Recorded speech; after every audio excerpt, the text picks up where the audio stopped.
স্বামী স্ত্রী কতদিন আলাদা থাকলে তালাক হয়ে যায়? স্বামী স্ত্রী কতদিন আলাদা থাকতে পারবে? স্বামী স্ত্রী অনেক সময় একে অপরের সঙ্গে কথা বলতে চায় না, একে আরেকজনের সঙ্গে এক বিছানায় ঘুমাতে চায় না, স্ত্রী বাপের বাড়ি গিয়ে স্বামীর কাছে আসতে চায় না, স্বামী বিদেশ গিয়ে স্ত্রীর কাছে আসতে চায় না। চতুর্মুখী সমস্যার এই সমাধানটা কি? এই সমস্যা এখন ঘরে ঘরে। বউয়ের সঙ্গে রাগারাগি করে বউকে ছাড়তে পারে না শুধু সন্তানের জন্য, অথবা এই স্বামীকে ছাড়তে পারে না শুধুমাত্র সন্তানের জন্য। সন্তানের মুখের দিকে তাকায়া অনেকে কিন্তু চোখ বুজে মুখ বুজে অনেক দুঃখ যন্ত্রণা কষ্ট সহ্য করছেন। এমন ক্ষেত্রে যদি ছেলেকে ডাকা হয় বা স্বামীকে ডাকা হয় যে আপনি কেন এমনটা করছেন, তখন জবাবটা আসে আমার বউ ভালো না। বউকে যদি বলা হয় যে কেন এমনটা করছেন, আমার স্বামী ভালো না, মানে দোষ একে অপরের। দোষ যে কার এটা আল্লাহ ছাড়া আর কেউ ভালো জানে না। আসলে এই সমস্ত ক্ষেত্রে ছাড় দেওয়ার মানসিকতা থাকতে হবে আপনাকে। বিশৃঙ্খল যারা তাদের কথা ভিন্ন, কিন্তু কিছু মানুষ আছে আসলেই ভালোভাবে চলার চেষ্টা করছে, কিন্তু তাকে সুযোগ দেওয়া হচ্ছে না, অথবা তার উপরে জুলুম করা হচ্ছে। এমনটা আপনারা করবেন না। জুলুমকারীকে আল্লাহ তাআলা পছন্দ করেন না, সেটা নারীও হতে পারে, সেটা পুরুষও হতে পারে। গত 3-4 দিন আগেও এক ভাই আমার কাছে ফোন দিয়ে বলছেন যে মোহতারাম, আমি বউকে কি মারি, স্ত্রী আমার উপরে যে অত্যাচারটা করেন, স্ত্রী আমার উপরে যে অত্যাচার করেন, যদি আমি ডিসপ্লেতে বাংলাদেশের মার্কেটগুলোতে দেখাতে পারতাম যে বউ আমার উপরে কী পরিমাণে শারীরিক নির্যাতন করেন, মারধর করেন, নাক ফাটায় দেন, মাথায় আঘাত করেন, পিঠ কেটে দেন, এরকম যেই নির্যাতনগুলো যদি দেখাতাম তাহলে মানুষের কলিজাটা কেঁপে উঠত। বাস্তব, মিথ্যা বলার সুযোগ নেই। আমার সঙ্গে লোকটা অনেকবার দেখা করতে চেয়েছে, সময়ের সঙ্গে মিলে নাই, বিধায় দেখা করতে পারি নাই, হয়তো বা ভবিষ্যতে হতে পারে। আমি যে কথাটি বলছিলাম, ছেলেরা যেমন মেয়েদেরকে মারে, মেয়েরাও ছেলেদেরকে মারে, এগুলো ন্যাক্কারজনক কাজ, এগুলো করবেন না। মৃদু প্রহার এটা সময়ে সময়ে দরকার। মৃদু প্রহার, এমন আঘাত না যে হাত পা ভেঙে দেবেন, এটা ইসলামে জায়েজ নাই।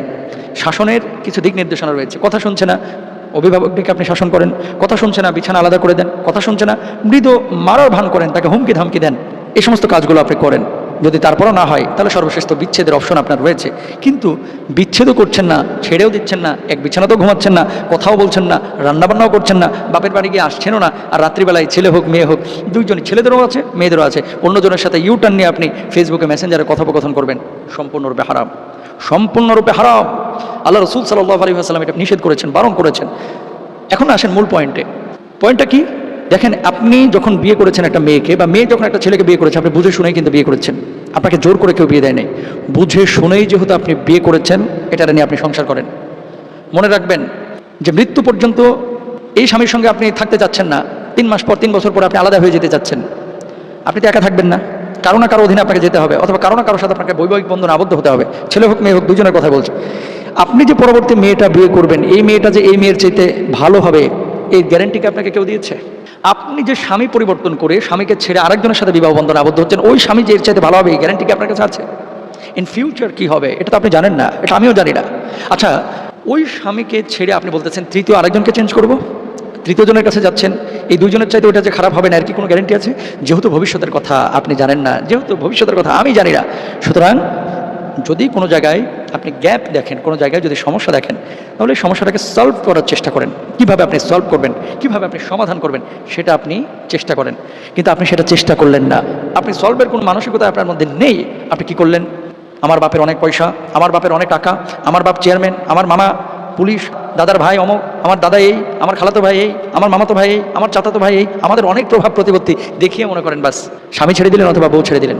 মনে রাখবেন, আল্লাহ তাআলা ছাড় দেন কিন্তু ছেড়ে দেন না। আপনি যদি কোনো স্বামীর উপরে, কোনো ছেলের উপরে অথবা কোনো মেয়ের উপরে এরকম জুলুম করেন, আল্লাহর শপথ এটার খেসারত আপনাকে দিতে হবে।